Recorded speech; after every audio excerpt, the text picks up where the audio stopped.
एक धनी साहूकार था। उसके पास बहुत दौलत थी। उसने इतनी दौलत हासिल कर ली थी कि अगले 7 पीढ़ियां बैठकर खा ले तो भी खत्म नहीं होगी। हालांकि ये अमीर आदमी तभी भी खुश नहीं था। उसके मन में कुछ ऐसा था कि वह रात भर सो नहीं पाता था। इसीलिए वह सच्चे सुख से वंचित रह गया।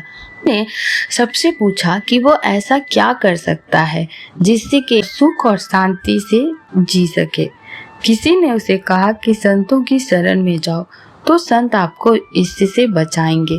धनी संतों की तलाश में गया। रास्ते में एक साधु महाराज एक पेड़ के नीचे बैठे थे। धनी व्यक्ति ने अभिवादन किया और कहा, गुरुजी, मेरे पास किसी वस्तु की कमी नहीं है। अगले 7 पीढ़ियां बैठकर बिना काम किए आराम से खा पाएगी, फिर भी मैं खुश नहीं हूँ क्योंकि एक व्याकुलता मुझे सोने नहीं देती। साधु महाराज ने कहा कि आपत्ति क्या है? अमीर आदमी ने कहा, यदि महाराज ऐसा कहते हैं तो मुझे कोई आपत्ति नहीं है, लेकिन एक परेशानी है और परेशानी ये है कि मेरी 8वीं पीढ़ी का क्या होगा, क्योंकि यह धन 7वीं पीढ़ी के लिए पर्याप्त है जो मैंने अर्जित किया है। सिर्फ चिंता 8वीं पीढ़ी की है। साधु महाराज मुस्कुराए और बोले, चिंता मत करो, मैं तुम्हें इस परेशानी से बचा लूंगा।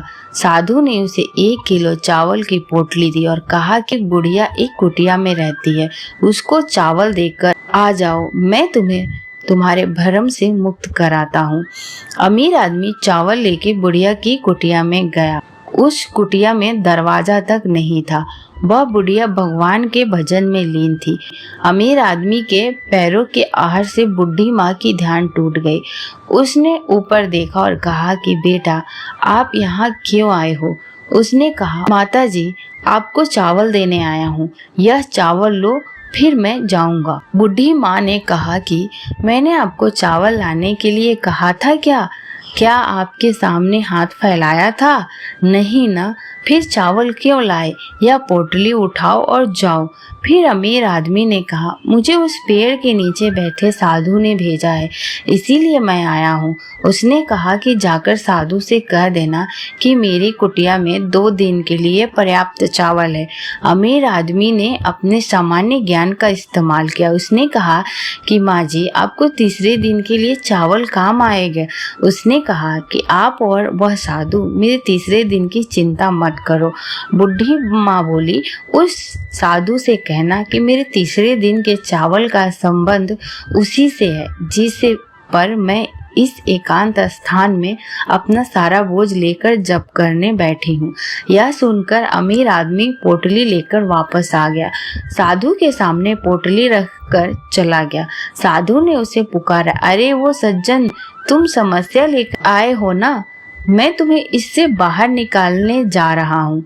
अमीर आदमी ने सिर झुकाकर कहा, महाराज, मुझे जवाब मिल गया। वह बुढ़िया माँ के पास तीसरे दिन के चावल नहीं है, तभी भी वो खुश है, और मेरे पास सब कुछ है, तभी भी मैं दुखी हूँ। जिसके पास कुछ भी नहीं है, वो अगर अपने भविष्य का विचार नहीं करती और भरोसा करती है कि भगवान कुछ बुरा नहीं होने देंगे, तो फिर मैं, जिसे भगवान ने इतना कुछ दिया है, मुझे इस फालतू की चिंता में नहीं पड़ना चाहिए। यह मुझे समझ आ गया है। छोटी सी यह ज्ञानवर्धक कहानी हमें समझाती है कि हमारे पास जो है उसका आनंद लेना चाहिए, उसमें खुशी ढूंढना चाहिए। जो नहीं है उसके बारे में फालतू की टेंशन लेकर हमें अपना सुख चैन नहीं खोना चाहिए।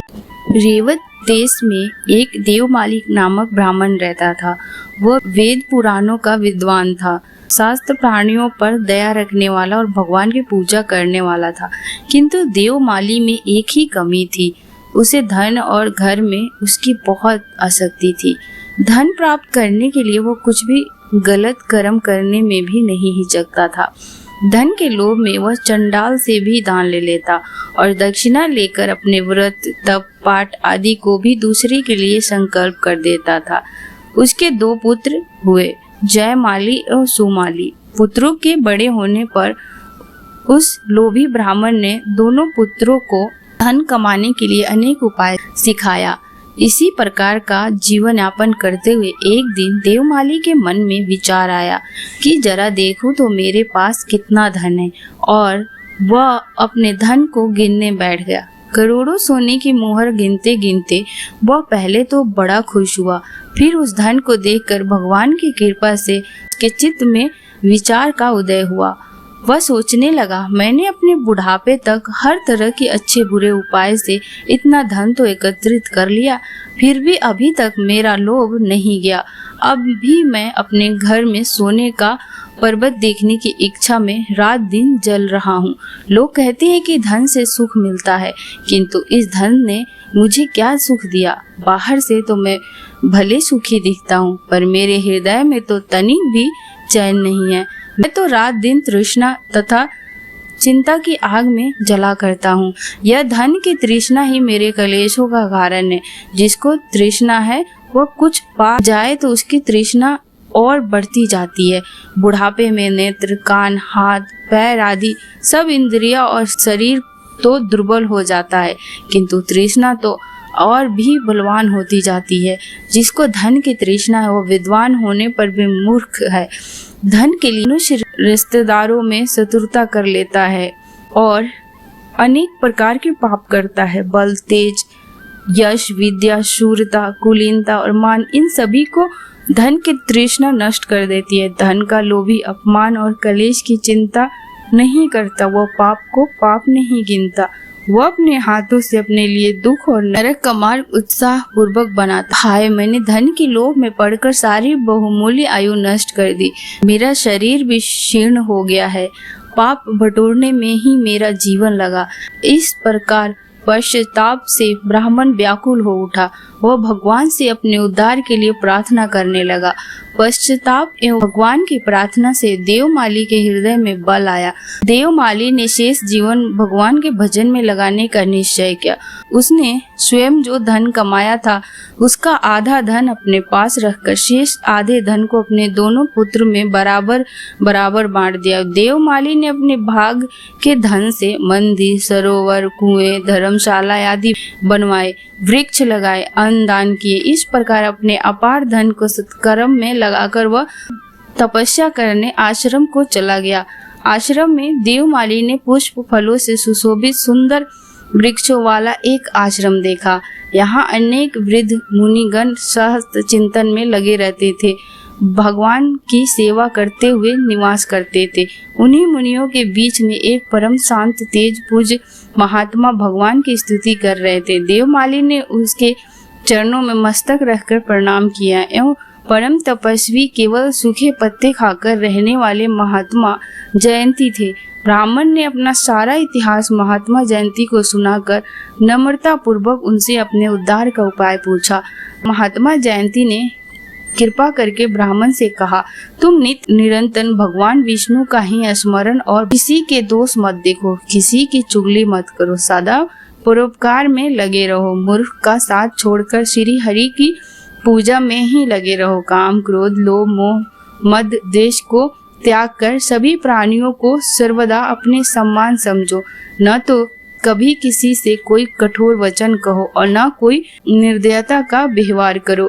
ईर्ष्या, परम निंदा और अहंकार को सावधानी पूर्वक छोड़ दो। सभी प्राणियों पर दया करो। सत्य पुरुषों की सेवा करो। जो पापी है उन्हें पाप छुड़ाने का प्रयत्न करो। उन्हें धर्म का सच्चा मार्ग बताओ। प्रतिदिन आदर पूर्वक अतिथियों की सेवा करो। पुष्प, माला, फल, तुलसी आदि से प्रतिदिन नियम पूर्वक भगवान नारायण की पूजा और व्रत करो। देवता, ऋषि तथा प्रीतिगण के लिए तथा समय विधि पूर्वक हवन, तर्पण एवं श्राद्ध करो। तब तुम्हारे सभी दुख दूर हो जाएंगे, तुम्हें परम शांति प्राप्त होगी। मुनि जयंती की आज्ञा मानकर देवमाली साधन में लग गया। यदि कभी कोई शंका होती तो वह गुरु से पूछकर संदेह दूर कर लेता। इस प्रकार श्रद्धा एवं दृढ़ता से नियम पूर्वक साधन करने में उसका हृदय निर्मल हो गया। भगवान की कृपा से उसे ज्ञान प्राप्त हुई और अंत में गुरुदेव की आज्ञा से वाराणसी, काशी में आकर देवमाली ने भगवान का परम पद प्राप्त किया। इस कहानी से हमें यही शिक्षा मिलती है कि कभी भी लोभी नहीं होना चाहिए और सदैव भगवान को याद करते रहना चाहिए।